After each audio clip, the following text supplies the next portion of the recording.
Kelly. Good evening, everyone, and welcome, Governor Pritzker, to our 2022 annual Roe v. Wade event. I'm so excited to sit down and talk with you this evening. First of all, congratulations on your endorsement from Planned Parenthood Illinois Action. Thank you very much, Brigid. I'm really excited to receive this endorsement and of course, every day excited to be fighting for a women's rights and a woman's right to choose. Governor, I know that our supporters here tonight are really excited to hear from you. I know I am. So I'm going to get right down to it. It is wonderful to have a governor who speaks out on reproductive rights and access to reproductive health care very forcefully, very proudly, and on a regular basis. It's so nice to see. When I was checking out your social media, I came across an old picture of you, and it looks like you're at a march in Washington. I'm wondering, which one of the marches was it? Well, there was a march that, NARAL in Washington would have a fairly regular march in Washington. That was one of the biggest ones. And I believe it was in 1992, so 30 years ago. And I remember just, being surrounded. It was phenomenal. It felt like hundreds of thousands of people were marching together. And I was part of a Chicago contingent. And particularly of women and men who are just very involved in the issue. And as you know, it's something I care deeply about and been involved with it since my mother got me involved when I was around age 10. So it's something that I guess you'd say it's in my DNA, but certainly in my upbringing. Wow, that is amazing. 1992. You mentioned a little bit, I think, about what made you take a stand so long ago, but can you elaborate a little bit on that, of what caused you to decide you were pro-choice, and not just pro-choice, but that you were going to actively speak out and be there on it? Well, I can't talk about this subject without referencing my mom, and I did earlier. She cared deeply about protecting a woman's right to choose, and and in the 70s, this was even more difficult for people to access this right, and access. If you don't have access, you don't have the right.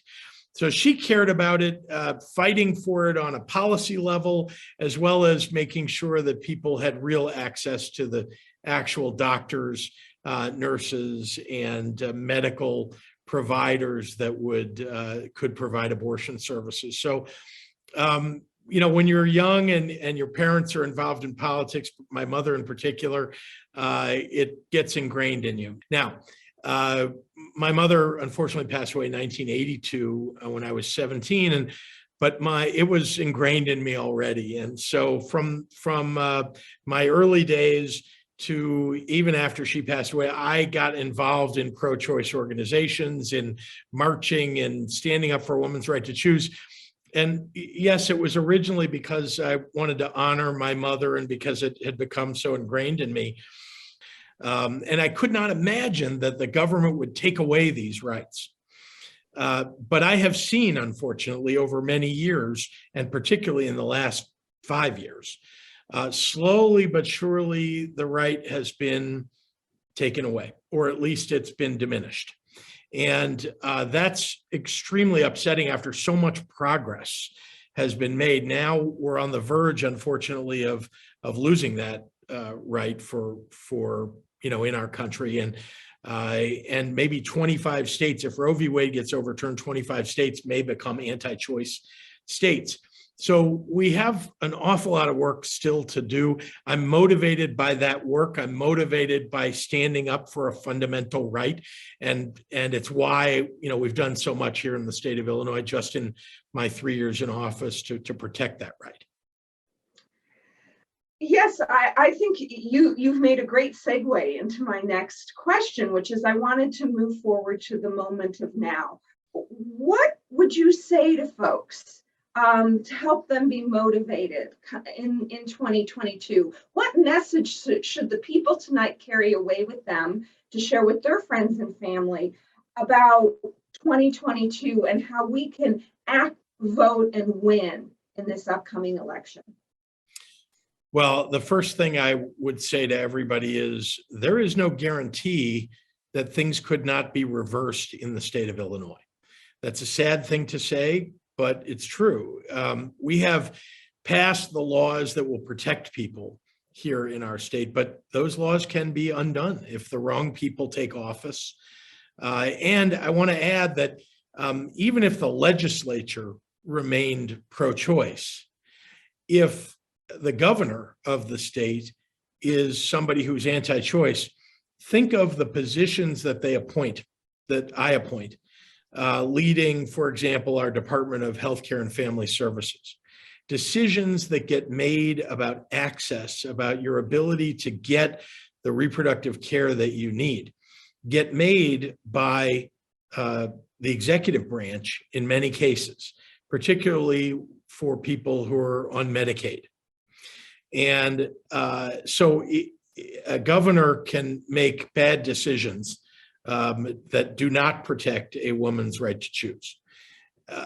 I will never be that governor, but there could be a different governor in place. So that's just one example of there's no guarantee. Yes, we are an island and we are a refuge for people from our surrounding states, all of whom are taking away a woman's right to choose. But look beyond even those states. People are coming to Illinois because they know they can get the services they need, but that could all shut down as well. So we are as important to the nation as a beacon, as a provider of reproductive rights and healthcare as we are to the people of the state of Illinois. So don't, rest on our laurels. We have to proactively go and elect people at all levels of government who believe in this fundamental right. Thank you. I think that we all can carry that forward and let people know why 2022 is so important. We only have a few minutes left. There's going to be a great program coming up. So I really want to use this little bit of time we have to do a rapid round of questions that helps those who are watching tonight find out a bit about the real J.B. Pritzker, things that people may not already know about you. Are you game for a little rapid round? I'm in. Okay, so what is your favorite band or musical performer who's from Illinois? Well, I have to say, when I was younger, I couldn't get enough Cheap Trick. So even though I didn't go to college in Illinois, it's what I listened to when I was in college. So I love Cheap Trick, but I will also say that as governor, we put a tourism and hospitality campaign together where we ran commercials, and we're continuing to, that uses an REO Speedwagon song that is Time for Me to Fly. And so I love that too. I love the commercials that we've run with that as background music as well. What is your favorite thing about our state capitol? I think, it's, maybe this will sound mundane to you, but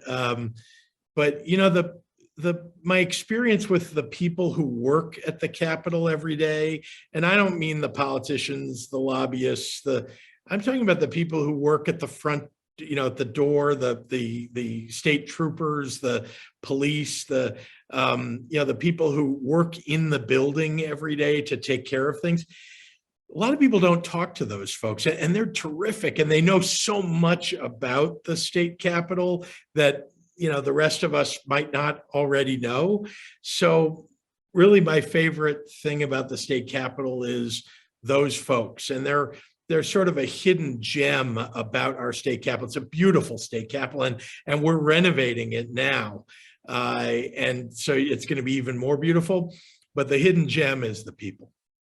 I would have to agree with you on that, Governor. Whenever we have a lobby day, I always tell people, if you get lost, because there are offices that are hard to find, just ask someone.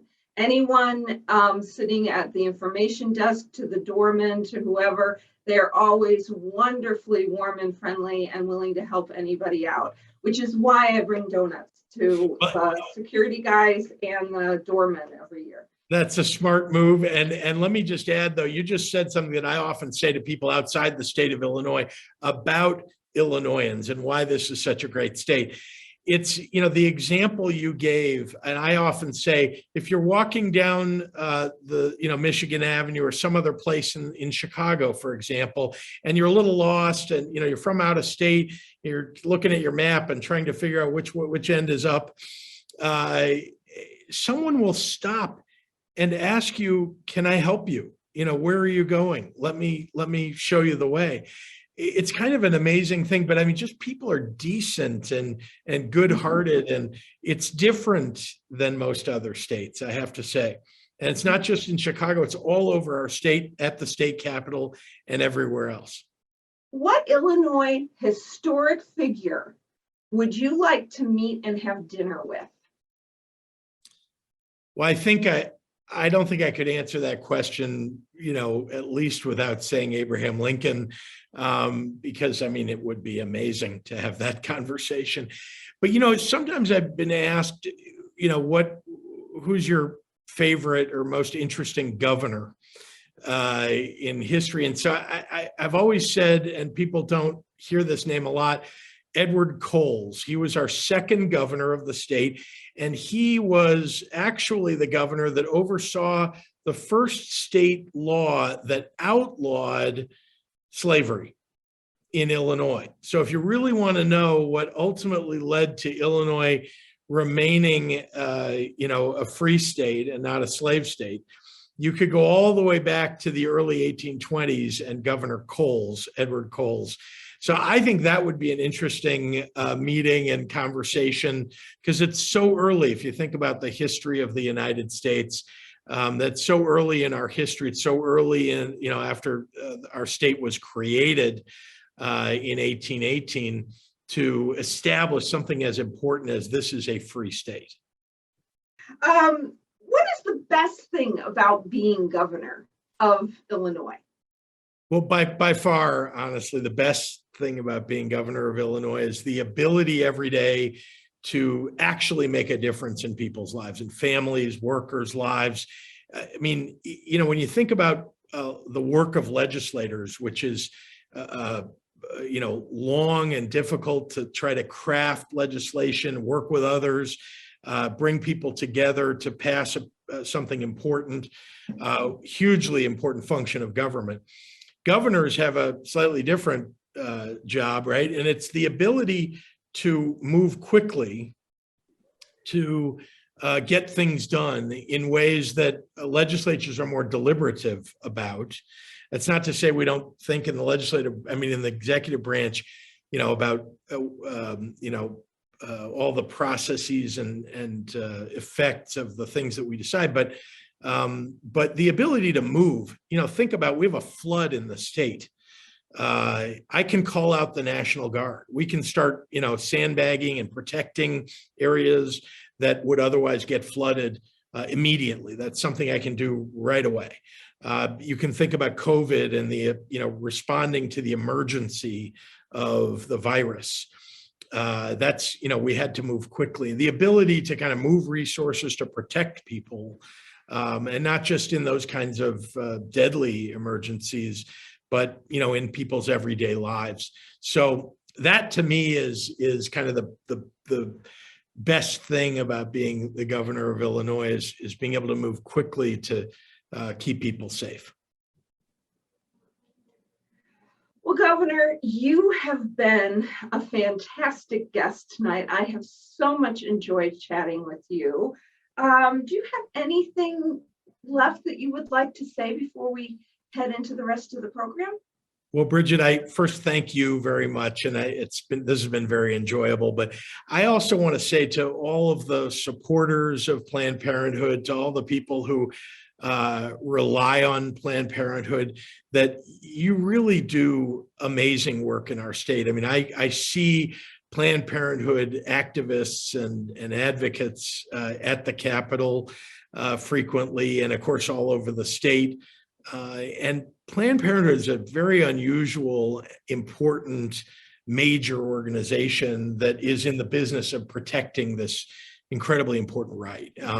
And so I just wanted everybody that's listening to know that their support of Planned Parenthood is hugely important for the future of our state. And I'm grateful to have a partner in Planned Parenthood.